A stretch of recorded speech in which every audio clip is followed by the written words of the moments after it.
Up to this point, we've really only seen one form for quadratic functions. They've always been in the form ax squared plus bx plus c. So that's our standard form for quadratic functions. Now we're looking at a different form. That's the vertex form, and that is a times parentheses x minus h squared plus k.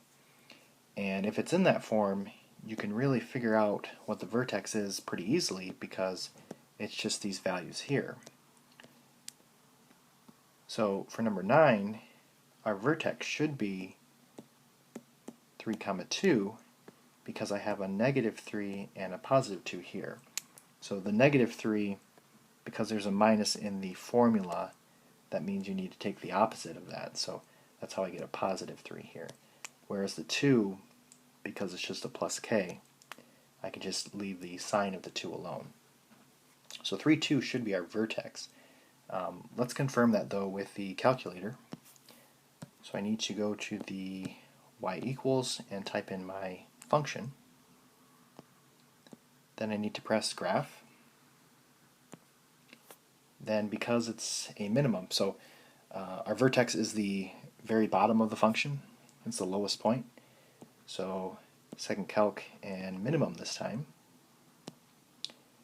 And then I need to declare just somewhere to the left of the vertex, so using the left and right arrow keys to navigate my function, and press enter.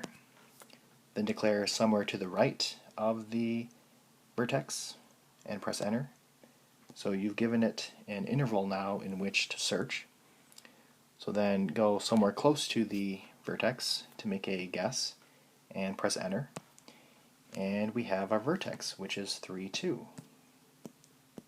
So we can round that 2.9 repeating up to 3.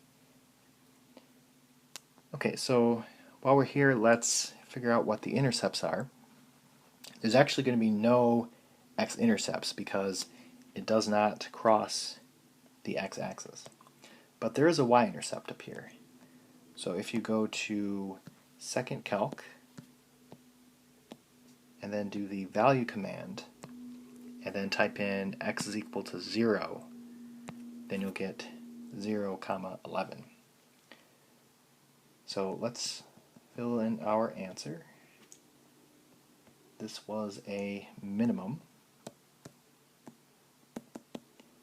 I didn't have any x-intercepts, and my y-intercept is 0, 11.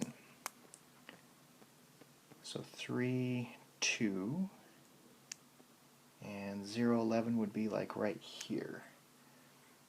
So my graph is going to look something like that.